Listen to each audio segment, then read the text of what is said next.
Welcome to Finwise Career Solutions. I am Ramesh Challa. Today we have Lakshmi with us. She recently got placed in FactSet. She will share her interview experience and what kind of challenges she faced after MBA. Hello Lakshmi, Hi, sir. how are you? I'm good, sir. Okay, firstly, congratulations Lakshmi. Thank you, sir. Yeah. Lakshmi, can you please introduce yourself and share your experience with us? Okay, sir. Yeah. Myself, Lakshmi Devi. I am from Dhanmaram. I have done my post-graduation from JNTU Anantapur, sir. Mm-hmm. After completion of my MBA, 1 month నేను ఇంటి దగ్గరే ఉన్నాను sir. Mm-hmm. ఎందుకంటే ఎలా అంటే job trace చేయాలా, coaching తీసుకోవాలా అనే ఐడియా లేదు కాబట్టి ఇంటి దగ్గర ఉన్నాను సార్ 1 మంత్. తర్వాత నేను డెసిషన్ తీసుకున్నాను సార్, జాబ్ ట్రయల్స్ ఇద్దాము కొన్ని రోజులు అనేసి వెళ్ళాను సార్. Mm-hmm. బెంగళూరు వెళ్ళాను సార్ ఫస్ట్ నేను. Okay. బెంగళూరులో కొన్ని ఇంటర్వ్యూస్ ఇచ్చాను సార్ నాన్ ఐటీ సైడ్. కాకపోతే అక్కడ ల్యాక్ ఆఫ్ కమ్యూనికేషన్ వల్ల రిజెక్ట్ అయ్యాను సార్. Mm-hmm. ఇంకా కొన్ని అప్లై చేశాను సార్ ఫినాన్స్ రిలేటెడ్ రోల్స్కి. Mm-hmm. రెజ్యూమే బిల్డింగ్ సరిగా లేకపోవడం వల్ల Mm-hmm. అక్కడ కూడా రిజెక్షన్ సార్. ఇంకా కొన్ని కంపెనీస్కి ఇచ్చాను సార్, 4-5 కంపెనీస్కి. కాకపోతే అక్కడ కూడా రిజెక్ట్ అయ్యాను. తర్వాత రియలైజ్ అయ్యాను సార్ నేనే. Mm-hmm. సో మన దగ్గర నాలెడ్జ్ కూడా లేదు సబ్జెక్ట్ రిలేటెడ్, ఏదో ఒకటి నేర్చుకుంటే మనకి ఆపర్చునిటీస్ ఉంటాయి అనేసి రియలైజ్ అయ్యాను సార్. ఇంకా మా ఎంబీఏ ఫ్రెండ్ ఒక అతను ఫిన్వైస్ కెరీర్ సొల్యూషన్స్లో జాయిన్ అయ్యాడు సార్. Mm-hmm. అతను కోచింగ్ అయిపోయిన వెంటనే ఫ్యాక్సెట్లో ప్లేస్ అయ్యాడు సార్. Okay. అతను చెప్పాడు సార్, ఇలా జాయిన్ అయితే మంచిగా ఉంటుంది కెరీర్ అని చెప్పాడు సార్. Mm-hmm. ఇంకా నేను ఒకసారి వచ్చాను సార్ ఇక్కడికి. Mm-hmm. ఇంకా నాకు నచ్చి జాయిన్ అయ్యాను. తర్వాత నేను కూడా ప్లేస్ అయ్యాను సార్ ఫ్యాక్సెట్లో రీసెంట్గా. Okay. Okay. Lakshmi, FactSet interview experience ఎలా ఉందమ్మా?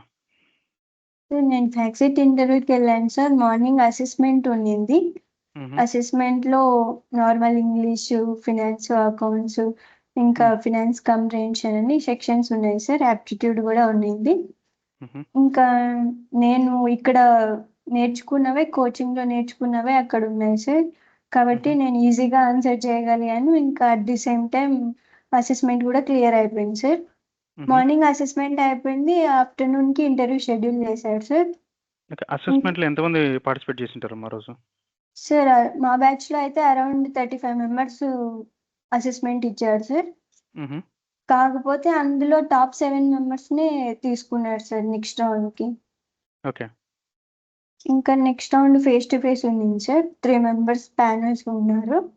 Mm-hmm. ఇంకా వాళ్ళు క్వశ్చన్స్ అడిగారు సార్, నా రెజ్యూమ్లో పెట్టిన క్వశ్చన్స్ అన్ని అడిగారు.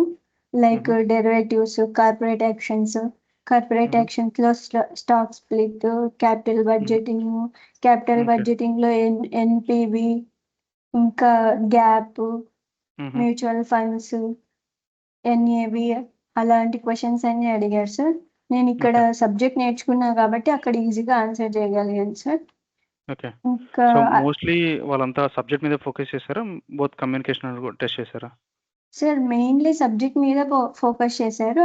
అలాంగ్ విత్ దట్ కమ్యూనికేషన్ కూడా చూసారు సార్ వాళ్ళు. ఓకే. అంటే ఈ సబ్జెక్ట్ లెవెల్లో కూడా ఎలా వెళ్ళారమ్మా? అంటే సర్ఫేస్ లెవెల్ వెళ్ళారా? కొంచెం అడ్వాన్స్ లెవెల్కి ఎలా వెళ్ళారా?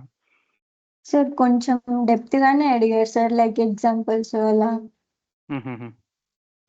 అందులో టాపిక్స్ అలా ఓకే. అడిగారు సార్. ఓకే. సో ఓవరాల్గా ఎంతసేపు జరిగింది ఇంటర్వ్యూ అప్పుడు అది? సార్ అరౌండ్ 30 మినిట్స్ జరిగింది సార్ నాకు.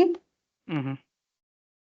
ఇంకా 3 మెంబర్స్ ప్యానల్స్ ఉన్నారు సార్. 3 మెంబర్స్ క్వశ్చన్స్ అడిగారు. ఓకే. నెక్స్ట్ ప్రొసీజర్ ఏంటి చెప్పారా? అంటే ఎప్పుడు జాయినింగ్ డేట్ ఏంటి అన్నది? సార్ నాకు జాయినింగ్ డేట్ వచ్చేసి Feb 16 sir. Feb 16th. Okay. Okay అమ్మా.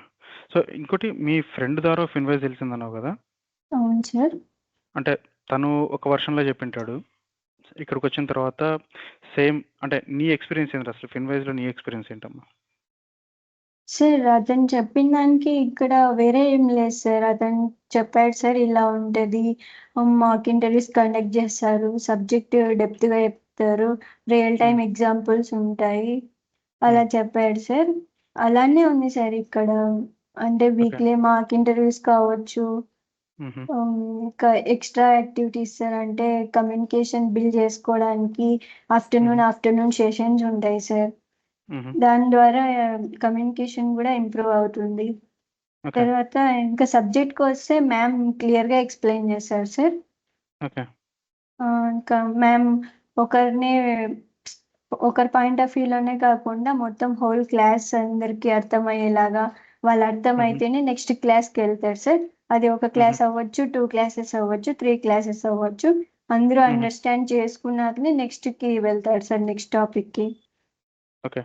అంటే రఫ్‌గా అంటే మీ బ్యాచ్‌లో ఆల్‌మోస్ట్ ఎంత పర్సెంటేజ్‌గా క్లియర్ అయ్యారమ్మా? అంటే ఎంతమందికి ఇప్పుడు ఇంటర్వ్యూస్, జాబ్స్ క్లియర్ అయినాయి?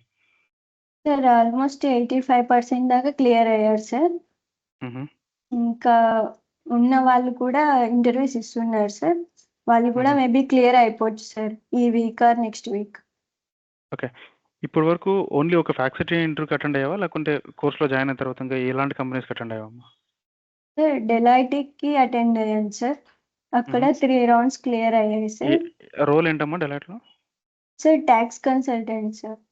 ఓకే. Belgium tax consultant. అక్కడ హుహు. కూడా 3 రౌండ్స్ అయిపోయాయి.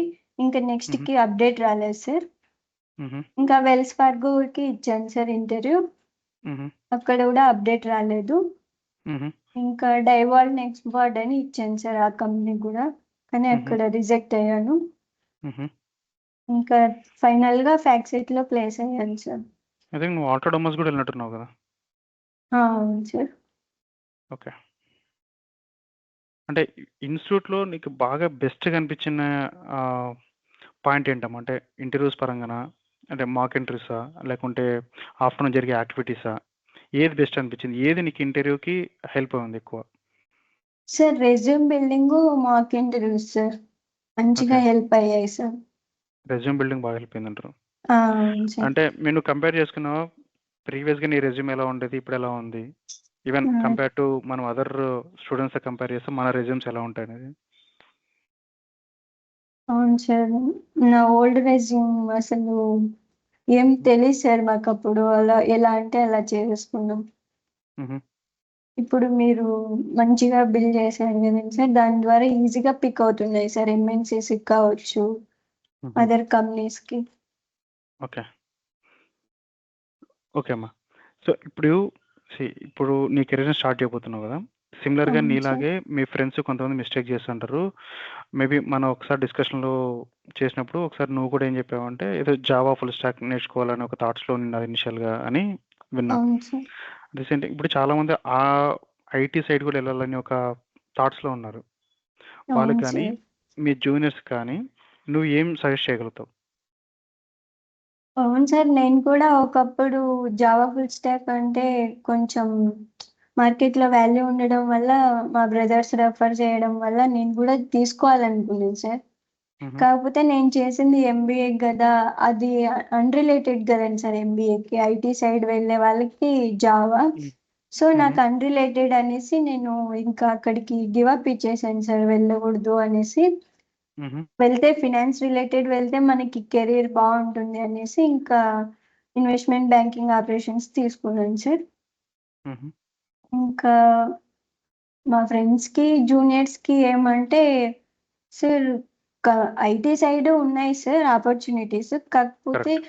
At the same time MBA వాళ్ళకి గూడా మంచి ఆపర్చునిటీస్ ఉన్నాయి సార్ మార్కెట్‌లో. హ్మ్. With good package sir. So, హుహు. ఎవరైతే ఫినాన్స్ రోల్స్‌కి వెళ్ళాలి, వాళ్ళ కెరీర్ స్టార్ట్ జేయాలనుకుంటున్నారో వాళ్ళకి ఇది హ్మ్. Best platform sir. Okay. Investment banking operations best platform. అవును sir. Okay. Anyhow Lakshmi, thank you. Thank you for your time and wish you all the best your future. Thank you so much sir.